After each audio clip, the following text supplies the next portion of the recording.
Una isla en el tiempo. 1. Alguna vez el mundo fue un dibujo. Azul para el agua, verde para las selvas y los bosques, puntos rojos para indicar el sitio donde se alzaban las grandes ciudades, líneas para las horas de todos los relojes, rosas para los vientos. Sin embargo, cuando las lluvias son tan largas que borran la diferencia entre el día y la noche, y las inundaciones son tan feroces que devoran el espacio, cuando los peces naufragan, los pájaros vuelan en círculos, y el cielo mismo se agujerea como un par de pantalones viejos, entonces es posible que la acuarela del mundo se desvanezca. Estas y otras cosas solía leerle Amparo a su nieto en los atardeceres anticipados de aquel futuro. Yo sé que los árboles se están poniendo tristes. A veces los escucho llorar como yo cuando me caigo. ¿El bosque también se cae, Amparo? ¿Se cae y se lastima las rodillas? ¿Se cae porque está viejo y no tiene bastón? Estas y otras cosas solía decirle Iván a su abuela cuando ella acababa la lectura y cerraba el libro. Iván y Amparo vivían en una zona alejada de la gran ciudad y su cordón de plantas industriales. Eso, sin embargo, no significaba que estuvieran fuera de peligro. Ni ellos ni ninguno de los habitantes de aquel lugar periférico y bastante elevado respecto al resto de la geografía. La zona había sido casi olvidada por el progreso y su población joven se reducía. Hombres y mujeres se marchaban en los transportes de las plantas a cumplir largos turnos en sus distantes puestos de trabajo. Cuando aquellos transportes pasaban frente a su casa, Iván saludaba con la mano en alto. Sin embargo, sus padres no estaban allí. No iban, no regresaban, ni ese día, ni el otro, ni el siguiente. ¿Por qué, Amparo? La abuela volvía a ver, en sus recuerdos, la boca del cielo abierta por un grito.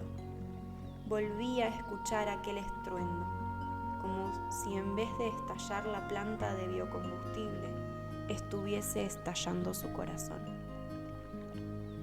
«Tenemos que alimentar a las palomas», decía entonces Amparo. Iván aceptaba el silencio y avanzaba trotando tras su abuela. Hacía ya varios años que la alarma que indicaba alto riesgo ululaba en lo alto de una torre. Las voces de los hombres de ciencia estaban afónicas de tanto advertir, avisar, explicar y señalar el límite. Los poetas, por su parte, escribían sobre los animales perdidos. Antes teníamos por costumbre mirar las praderas y las costas. Antes, nuestros ojos caían desde el techo de la selva hasta el fondo del valle. Lo hacíamos para ver a los animales en sus casas naturales y sencillas. Animales perdidos para siempre, que hoy solo podemos ver en las formas de las nubes. Alzamos la cabeza en las tormentas y entonces descubrimos animales, fantasmas. Mira, aquella nube me recuerda al tucán. Aquella es un flamenco. Allá hacia el horizonte camina un gigantesco oso hormiguero. Pero cuidado, no suceda que un día de tormenta los últimos animales levanten la mirada hacia la forma de las nubes y digan: «Miren, allí va un hombre». Los poetas escribían acerca de las malas cosas que ocurrían, y Amparo leía en voz alta para su nieto. Pero el mundo seguía su marcha, sin prestar suficiente atención. Aquel era un día como cualquier otro, ni especialmente bueno ni especialmente malo. Al menos eso parecía. Por la mañana, aconsejaron salir a la calle con el protector que se colocaba sobre la nariz y la boca. Al mediodía, el cielo comenzó a tomar el color opaco al que todos estaban acostumbrados. Después, llegó el viento picante que inflamaba las narices y quitaba el apetito. Durante las primeras horas de la tarde cayeron algunas lloviznas espaciadas, de esas que derribaban al humo y lo transformaban en hilos negros que surcaban las calles. «Hoy es día de trabajar con las palomas», dijo Amparo. Y ambos emprendieron el camino. Iban a alejarse de la casa donde vivían para después enviar de regreso a sus palomas mensajeras. Paloma y Palomo, Aura y Tales, se aferraban con sus patas a un madero corto que la anciana llevaba sobre el hombro. Un poco después, Iván señaló a las aves. «¿También tú crees que nuestras palomas están preocupadas?», preguntó Amparo. «¿Preocupadas?», repitió Iván. «También yo». «¿También tú estás preocupado?», preguntó la abuela. Iván sonrió y movió la cabeza antes de responder. Ya sabía por el tono de la voz que su abuela empezaba un juego. «Las palomas». «¿Qué tienen las palomas?». «Preocupadas también». «¿Por qué dices también? Si dices también, es que alguien más debe estar preocupado». «Las palomas». «¿Qué tienen las palomas?». Sin embargo, Amparo sabía que su nieto estaba en lo cierto. Algo les pasaba a sus palomas y no parecía nada bueno. Iván y Amparo se dirigían hacia el pie de una cadena de montes donde, en tiempos pasados, habían vivido todos los verdes del mundo. Una enorme casa, la más imponente del lugar, se alzaba en una de las cimas altas. Amparo se detuvo y se protegió del resplandor para verla bien. «Tanta casa, tanta pena», murmuró. Enseguida sacó 2 galletas de su bolso, una para Iván, otra para ella, y las migas para Aura y Tales. Como si en el horizonte alguien estuviese sacudiendo una vieja alfombra. Así se veía a la distancia. La temperatura estaba bajando y el cielo corría. «¿A dónde va el cielo?», preguntó Iván. Iván tenía 10 años, Amparo tenía 70. Los huesos del mundo tenían muchísimos años más y estaban cansados.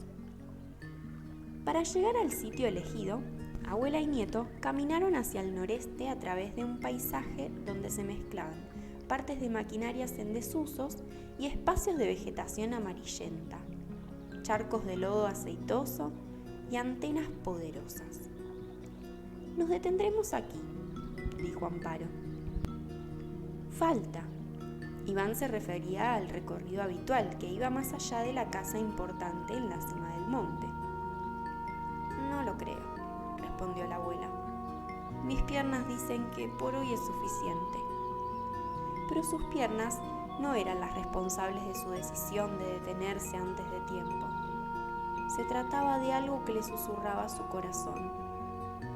«Ahora buscaremos un mensaje para Aura», dijo. Iván y su abuela fueron y vinieron, miraron y miraron, buscaron y separaron piedras. «Aquí», anunció Iván, moviendo frente a su rostro un papel de caramelo brillante azul y rojo. «Eso está bien». Amparo colocó el papel de caramelo en el cuello de Aura y la envolvió de regreso. «Ve, Aura, vuela a casa con este mensaje de azúcar». La paloma de color blanco salió en vuelo. Iván aplaudió muy fuerte, igual que lo hacía cada vez que su abuela soltaba a los mensajeras. Era el turno de Tales. El palomo gris aleteaba con ansiedad, deseoso de ir tras el vuelo de Aura. Esta vez, la búsqueda se hizo un poco más larga. «Lo encontré», anunció al fin Amparo. Era un trozo de cable al que la anciana le dio forma de anillo y colocó luego en el cuello de Tales. «Vuela, Tales, lleva a casa este pequeño pedazo de camino por el que alguna vez anduvo la luz. Vuela, Tales, ve con Aura». Como la aplauso de Iván no se escuchaba, Amparo repitió fuerte y claro: «Vuela, Tales, ve con Aura tan pronto como puedas». Pero Iván no aplaudía. Iván había olvidado sus manos por mirar una pantalla infinita. Iván no celebraba, había olvidado su voz. Iván era puro ojos, observando, comparando y ordenando en su memoria los estados del cielo. En el sitio donde vivían, Iván y Amparo eran conocidos como personas de poca cabeza y muchos pájaros, o bien personas con demasiados pájaros en muy poca cabeza.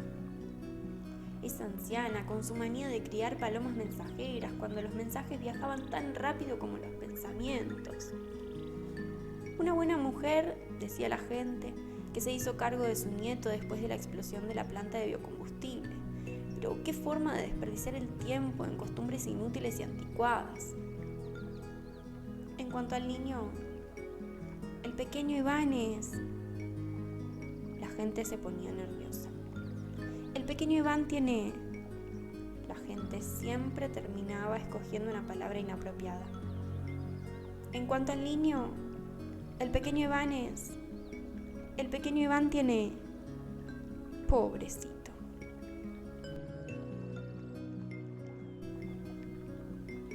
Así como su abuela criaba palomas mensajeras, Iván contemplaba el cielo por largas horas. Y cuando alguien se detenía junto a él para preguntar si no le resultaba aburrido mirar el mismo punto durante tanto tiempo, Iván respondía que el cielo era igual que una película, a veces de risa, a veces de lágrimas, a veces de miedo. Pobrecito, murmuraban entonces, y seguían su marcha. Las dos palomas ya habían partido. Aura con su papel de caramelo. Tales, el palomo de alas plateadas, con su anillo de cable. El viento levantó un polvillo gris que rodeó a la anciana y a su nieto. El día se enfriaba más y más. «Vamos andando», dijo Amparo, que intentaba ocultar su inquietud. Luego se puso a protestar contra sí misma, como si se tratara de otra persona. «Debes ser tú, Amparo, la que andas llena de malas ideas. Toma al niño y vuelve a tu casa a ver si en el camino te quitas esas oscuras tonterías de la cabezota». «¿Con quién hablas, abuela?» «Hablo con Amparo». «Ah». No habían avanzado mucho cuando, en una vuelta del camino y en dirección contraria, aparecieron dos personas que, en todo, parecían oponerse. Se trataba del señor César Mégalo, hombre corpulento y huraño, y junto a él, su hijita, una niña diminuta y sonriente. Solo los igualaba el domicilio, la casa situada en la cima más alta de toda aquella zona. «Mira, Iván, allí viene la niña que tanto quieres». «Adela», dijo Iván. «Eso es, Adela». A la anciana la puso alegre aquel encuentro. Serviría para ahuyentar los malos pensamientos y serviría, además, para que Iván conversara con alguien de su edad, aunque fuera de paso y en medio de un camino ventoso. Mientras llegaba el momento de saludar, Amparo ideó 2 o 3 temas con el propósito de darle conversación al señor César Mégalo y una oportunidad a los niños. «Muy buenas tardes». No iba a ser sencillo. César Mégalo apenas respondió y apuró el paso como para indicar que no tenía interés en detenerse a conversar con una anciana que criaba palomas mensajeras. Amparo, sin embargo, pertenecía a la clase de personas que no se rinden fácilmente. «¿Qué me dice usted de este viento?», preguntó. «Ya lo creo», fue la absurda respuesta de César Mégalo. «Su niña es, en verdad, hermosa», continuó Amparo mirando la carita de Adela encerrada en un gorro de color blanco. «Viene del sur», dijo César Mégalo, que recién acababa de escuchar la primera pregunta de la anciana. Como el hombre jamás se había detenido, Amparo decidió que era momento de ser mucho más firme. «Señor Mégalo», llamó, «necesito conversar un momento con usted». «Ahora sí», El dueño de la casa en la cima no tenía otro remedio que detenerse o pasar por un completo maleducado. Decidió detenerse.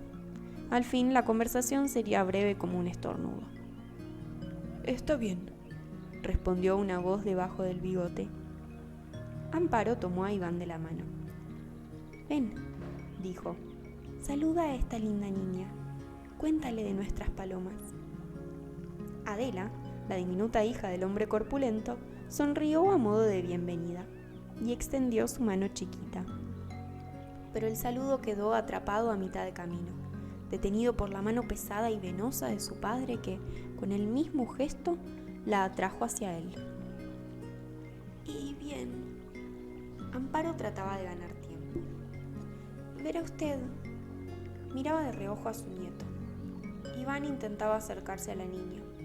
Adela intentaba acercarse a Iván sin resultados, porque su padre la sostenía del brazo con mucha firmeza. «Si me dice usted lo que necesita...» César Mégalo estaba malhumorado y no lo disimulaba. «Tenemos apuro». Entonces empezó, entre los 4 habitantes de aquella zona en peligro, una extraña escena en la que se mezclaron las preguntas, las respuestas, las sonrisas y los desencuentros. Amparo hablaba y hablaba acerca del problema del agua y de su preocupación por la mala salud de los pocos árboles que quedaban. Por su parte, el señor Mégalo respondía: yo lo creo, sin saber qué cosa creía. Un poco por debajo de aquella conversación, exactamente a la altura de la niñez, Iván y Adela se sonreían. Ellos hubiesen querido acercarse y conversar. Imposible hacerlo, puesto que el señor Mégalo lo impedía interponiendo entre Adela y el niño, de poca cabeza, su cuerpo, su paraguas. Y sobre todo, su altanería. Al fin, Amparo se quedó sin excusas para alargar la conversación. «Eso es todo lo que tenía que decirle», se resignó la anciana. «Yo lo creo», respondió César Mégalo, y agregó: «Vamos a casa, Adela». Amparo y su nieto caminaron hacia el este. César Mégalo y su hija caminaron hacia el oeste. Pero Iván y Adela giraron a mirarse, como si de algún modo adivinaran que esa historia no acabaría ahí. Antes de que Amparo y su nieto llegaran a la casa donde vivían, situada tras unos galpones abandonados, comenzaron a caer las primeras gotas de una lluvia que iba a ser mucho más larga y triste de lo que esa parte de la tierra podía soportar. Fueron 33 días que parecieron 3.300 noches. 33 jornadas de una lluvia furiosa que cambió para siempre la vida de aquellas personas. Durante los 3 primeros días nadie pareció preocuparse. Era habitual que eso ocurriera. Amparo hizo chocolate con leche y dijo que seguramente amanecería mejor. Pero al día 4 amaneció peor. El 5.º amaneció ciego y el 6.º no amaneció. O en todo caso no fue posible reconocer la luz de la mañana. Apenas una línea roja en el horizonte que no era una sonrisa del cielo. ¿Puedes darme otra taza de chocolate, abuela?, pidió Iván el día 7. Luego, respondió ella, que empezaba a pensar que sería difícil salir de compras. Lo que Amparo no imaginaba era que el día 8 las cosas iban a empeorar. El viento se huracanaba. Las esquinas eran encuentros de ríos sucios. El 9.º día, las comunicaciones se llenaron de chispas, de explosiones, de ramas. «Ya no habla nadie», dijo Iván. «Hablan, sí», respondió Amparo, «pero no podemos escucharlos». El día 10, la lluvia paró por algunas horas. Y entonces, cuando ya todos empezaban a aliviarse, cuando Amparo pensaba que su temor había sido exagerado, la catástrofe se cubrió con una capa pavorosa y entró de nuevo a escena. De allí en adelante fue de mal en peor. Cuando se cumplieron 11 días de lluvia, el agua comenzó a atraer restos de hogares humanos, árboles y automóviles. «¿Qué es eso, abuela?», cosas viejas que la gente ha desechado, mintió Amparo, casi por primera vez en su vida. Con 12 días de tormenta, los límites entre la tierra y el agua estaban perdidos en borbotones de barro. El día 13, las últimas voces advirtieron sobre una epidemia de fiebres que cosechaban hombres, mujeres y niños. 14 días cuando la luz huyó hacia un punto blanco. «Abuela Amparo», se oyó la voz de Iván. «Los poetas tendrían que hablar con la luz para pedirle que regrese». «¿Tú crees que los poetas podrían hacerlo?» «Sí, abuela. Si ellos convencen a las personas, también pueden convencer a la luz». «Tal vez», suspiró la anciana. Pero la luz debía estar sorda, porque no regresó. El agua y los alimentos se agotaban en todos los hogares. Día 15. Voces humanas sonaban a lo lejos pidiendo ayuda, pidiendo perdón. Día 16. «Vas a tomar media taza de chocolate», dijo Amparo cuando la tormenta llevaba 17 días. «Amparo», dijo Iván el día 18. «¿Qué está cayendo sobre el techo?» Eran pájaros que intentaban salvarse y se desmoronaban en pleno vuelo. Día 19, las aves cayeron como piedras ensangrentadas. Día 20, Amparo buscó a tientas las últimas baterías que le quedaban.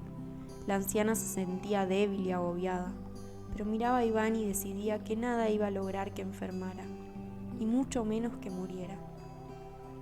El día 21, una ráfaga feroz destruyó las ventanas que miraban al sur. El agua entró a raudales y muy pronto la pequeña casa de Amparo e Iván quedó reducida a la cocina. Ese destrozo sirvió para que el día 22 la anciana y el niño pudieran ver a la luz de los relámpagos un amontonamiento de animales, muebles, ruedas, un mundo muerto que el agua ni siquiera sabía a dónde llevar. Y esa mortandad fue para que el día 23 un olor intolerable ocupara el aire. Las desgracias del mundo obran como piezas de dominó. Día 24.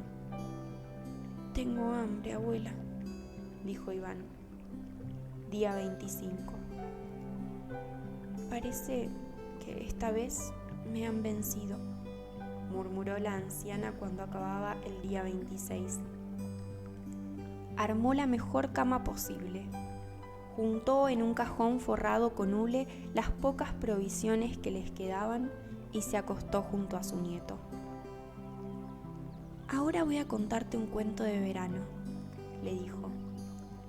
Era el día 27 y comieron 2 bocados. «Ahora vamos a dormir», le dijo. Era el día 28 y comieron menos.